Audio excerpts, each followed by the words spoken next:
Previdência Social. Obrigado. Bom dia a todos.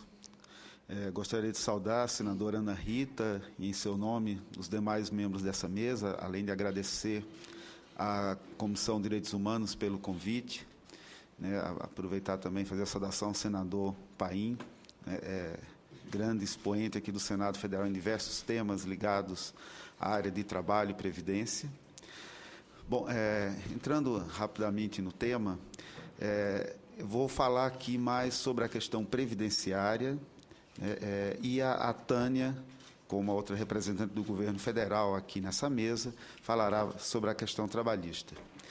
Bom, a emenda 72, ela foi uma grande conquista da sociedade brasileira. Eu diria que não apenas dos trabalhadores domésticos, mas da sociedade como um todo.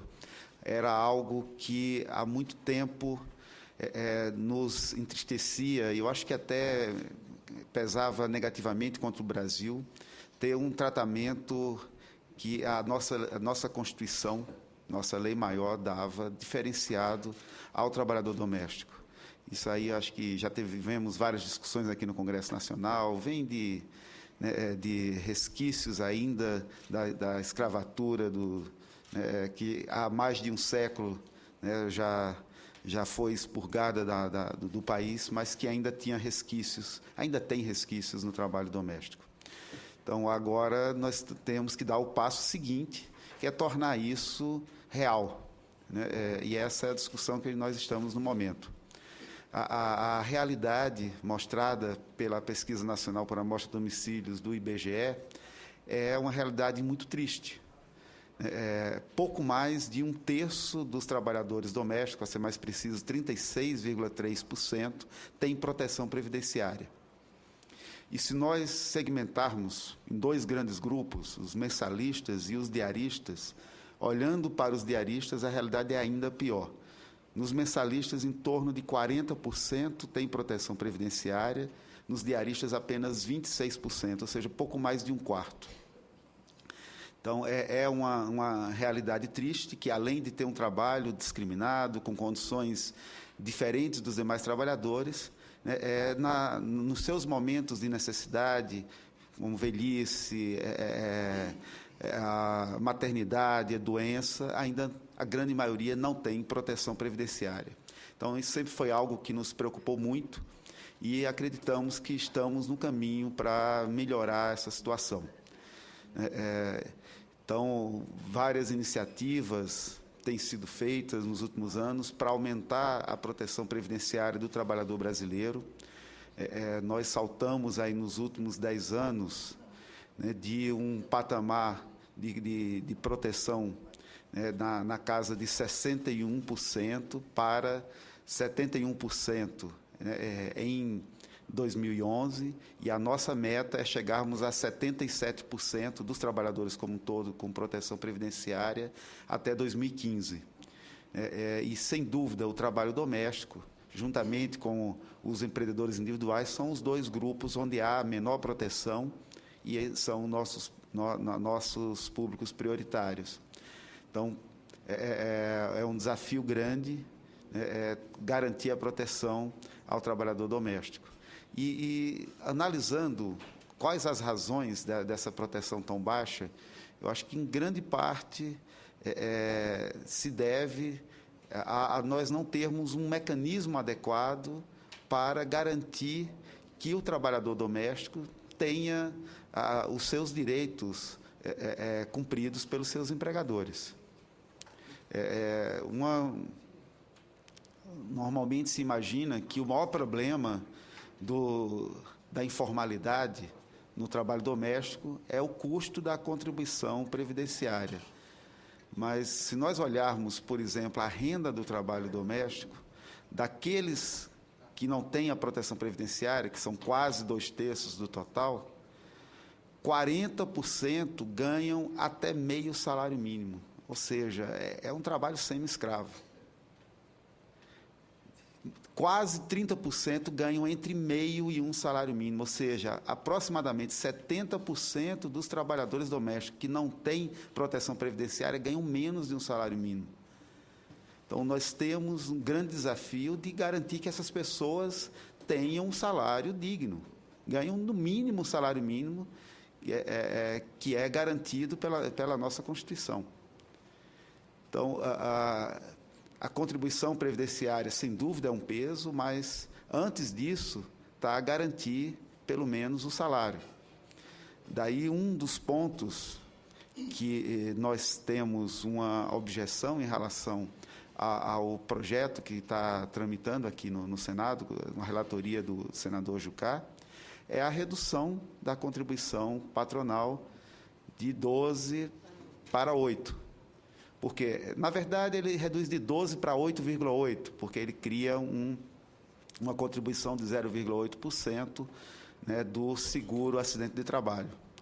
Então, essa redução de aproximadamente R$20 não é o que vai fazer esses 70% serem formalizados, porque a diferença do salário que o trabalhador doméstico recebe para o salário mínimo é muito maior do que os R$20. Nós temos que ter mecanismos que façam com que os empregadores domésticos paguem um salário digno aos seus trabalhadores domésticos. Eu acho que esse é o maior desafio que nós temos, em relação a criar instrumentos para que haja uma formalização. Estou falando apenas do ponto de vista previdenciário. Então, além desse ponto, outro ponto que também nos preocupa, não a ideia em si, mas alguns ajustes, é em relação à renegociação das dívidas, né, dos empregadores domésticos. Acho que a ideia é interessante, mas nos preocupa você permitir que todo o período anterior seja contabilizado, quando, na verdade, apenas os 5 últimos anos vão ser pagos.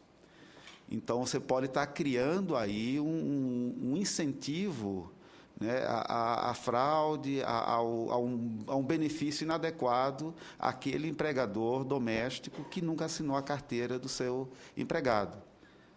O que eu acho que seria mais adequado seria, no caso, nessa situação, você ter um tempo de prescrição maior, para não prejudicar o trabalhador doméstico, que nunca teve a sua carteira assinada, né, nem também permitir um benefício inadequado ao empregador.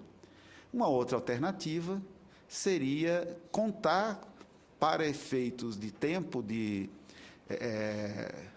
contribuição, ou seja, para todos os efeitos previdenciários, apenas o tempo que foi, de fato, o período que foi, de fato, pago o benefício, a contribuição previdenciária.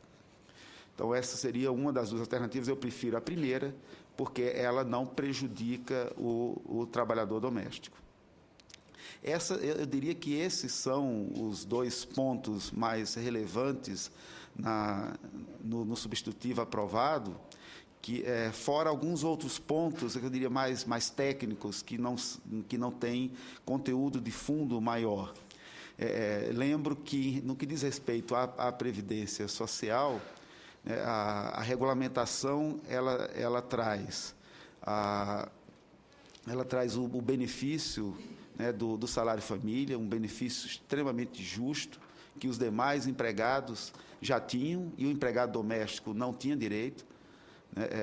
Essa regulamentação para a Previdência Social é uma regulamentação relativamente tranquila, tem um custo, mas é um custo que o Estado tem que bancar, é um direito garantido agora pela Constituição. Um outro benefício importante é o auxílio acidente, né, que também não era garantido ao trabalhador doméstico e aos demais empregados era garantido, ao doméstico não. É um benefício também justo quando o trabalhador doméstico sofre um acidente de trabalho e esse acidente lhe traz sequelas, ou seja, ele perde parte da sua capacidade laboral.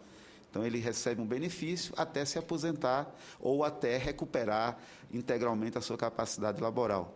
Então, esse é um benefício também garantido, além do auxílio, do benefício do auxílio-doença acidentário. O auxílio-doença acidentário não é um benefício previdenciário adicional. mas a grande repercussão que ele tem é trabalhista. Eu acho que a Tânia até pode explicar um pouco mais, porque, em termos de valor, ele equivale ao auxílio-doença previdenciário que o trabalhador doméstico já tinha direito. Porém, ele tem consequências trabalhistas, porque ele garante uma estabilidade de 1 ano ao trabalhador doméstico. Algo justo. Se for um acidente de trabalho, ele não pode ser demitido pelo empregador em função de um problema que foi causado no próprio ambiente de trabalho.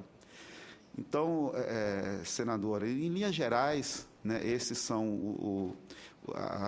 essa é a visão do Ministério da Previdência. Entendemos que é uma grande conquista da sociedade brasileira, que temos que regulamentar o mais rápido possível.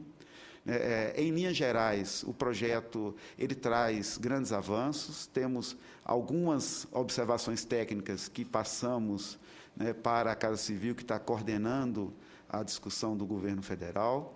E pontos mais relevantes, eu diria que são esses 2 que nós citamos. Obrigado.